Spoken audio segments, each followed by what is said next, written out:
If you think seeing London's most iconic spots in one day sounds exhausting, it's actually not. We started at Spitalfields Market, walked all the way to Big Ben, passed through St. James Park, saw Buckingham Palace, and ended the day crossing the Tower Bridge. And surprisingly, it was a very chill itinerary. Let me show you how our London day went.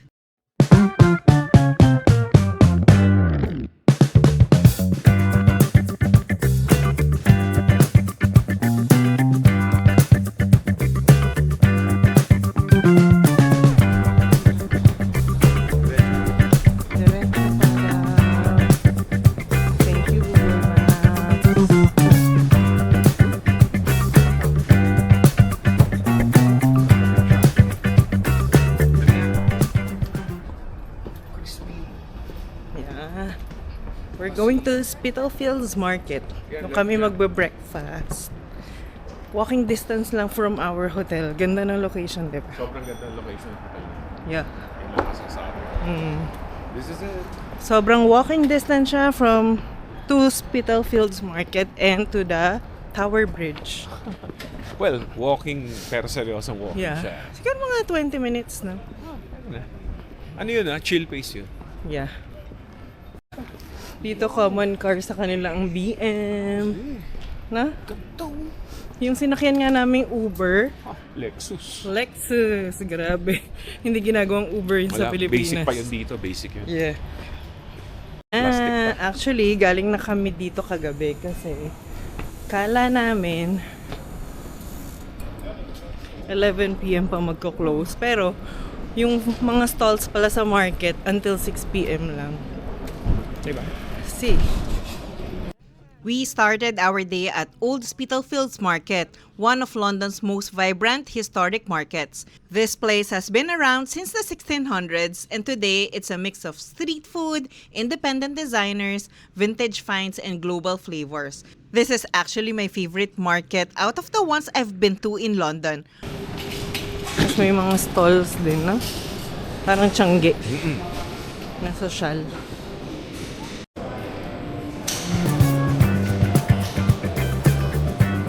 Brother Marcus. Marami na open, no? Coffee shop.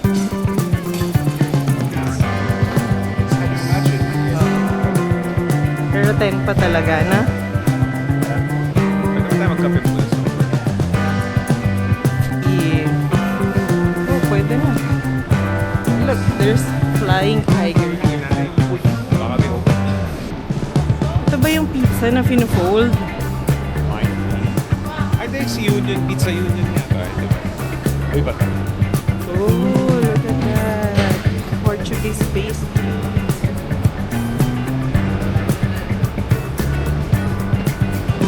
Close pa yung iba. Dates. Parang natin what time do they open?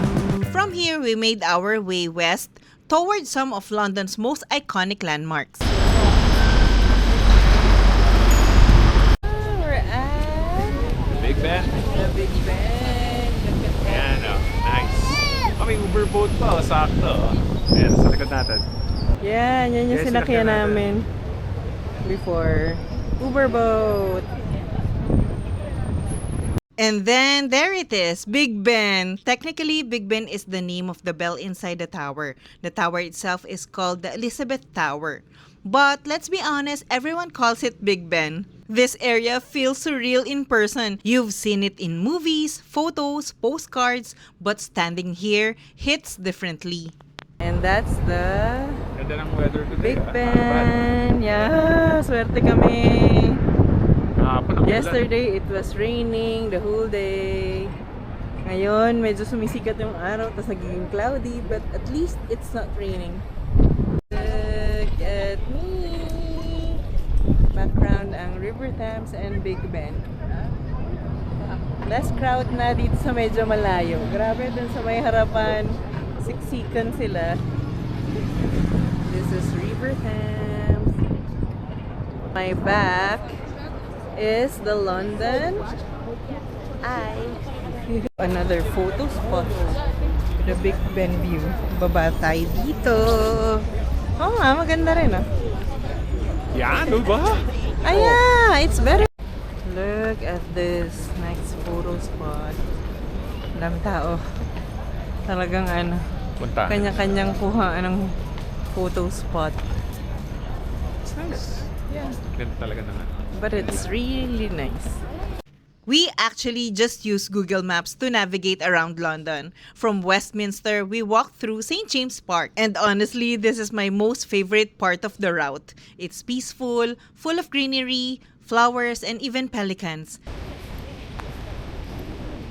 It's also on the way going to the Buckingham Palace. Last time we went here, sobrang rainy. Now it's sunny. Look, perfect weather.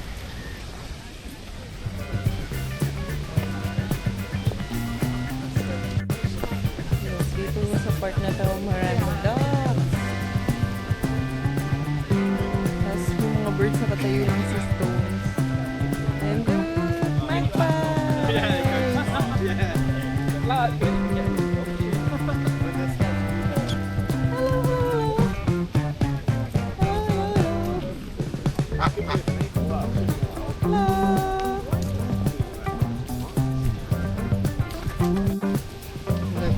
Daming ducks dito and birds. Naglalakad lang sila. At yes, pelicans in central London. Hindi pala siya ducks. You also get one of the best views of Buckingham Palace from across the lake. It's calm, scenic, and such a refreshing break from the busy streets.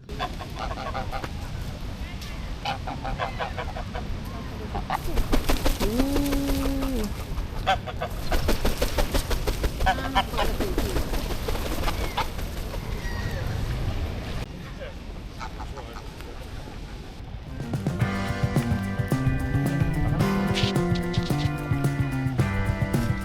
Ganda ng clouds.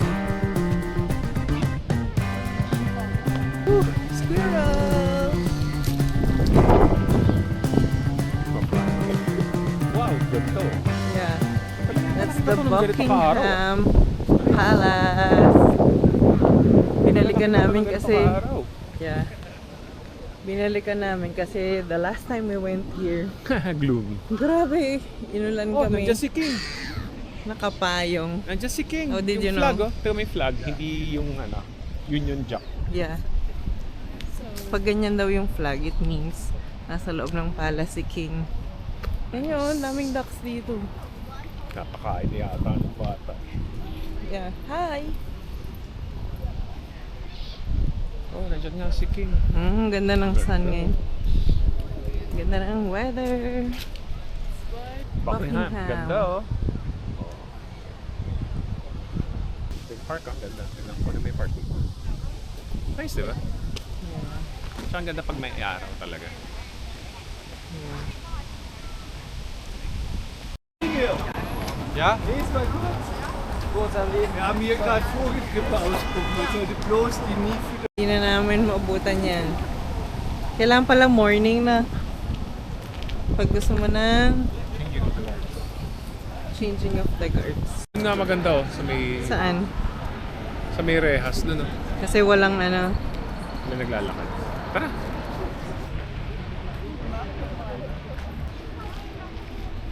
We ended the day at Tower Bridge. No ticket, no tour. We simply walked up, crossed the bridge, and enjoyed the views. And honestly, that was more than enough. From the bridge, you get beautiful views of the River Thames and the London skyline. And tingnan niyo yung aking Instagram husband. Kain ng kain. Walang sweldo mamaya yan. Hindi ako pinipicturan.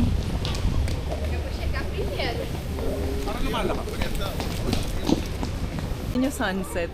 Doon ba? Ayun na, nagsa-sunset na. Ah! Ikaw sinusundan niya? Oh, bakit?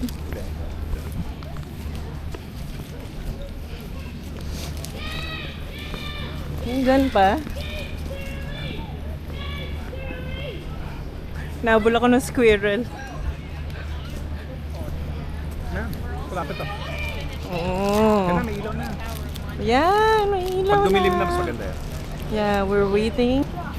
Nagja-jogging.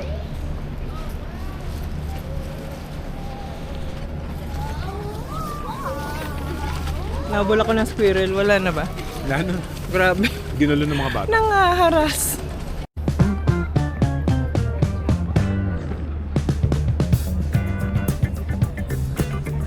Yan, may ilaw na yung Tower Bridge. Pwede nga. Sige, sulit. Halika na. Sige, sulit. Namomroblema sa dinner. Meron ditong museum, di ba? Yung sa taas. Akit pa taas.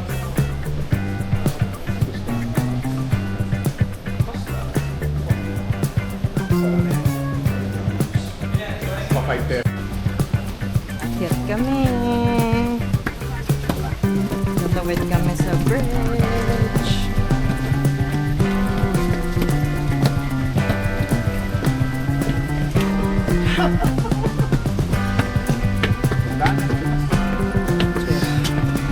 The whole day it was raining.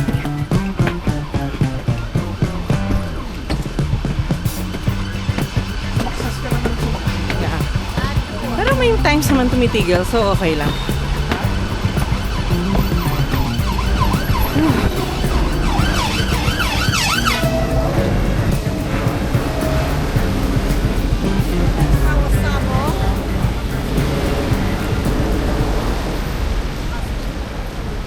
It's especially nice in the late afternoon when the lights start to soften. Crossing it on foot gives you the time to really take everything in. The architecture, the breeze, the river below. It was the perfect, relaxed way to end our day.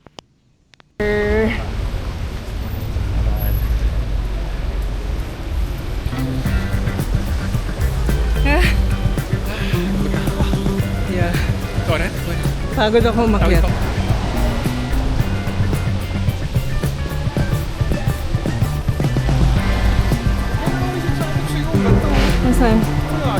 So, yes, Spitalfields Market, Big Ben, St. James Park, Buckingham Palace, and Tower Bridge all in one day, and it didn't feel rushed at all. London is surprisingly walkable if you plan your route well. So, if you're planning your trip and wanted a balanced mix of food, history, royalty, and iconic views, this is such a doable one-day itinerary. Let me know in the comments which London landmark would you visit first. And don't forget to like and subscribe for more walking tours and travel guides and food adventures. Bye!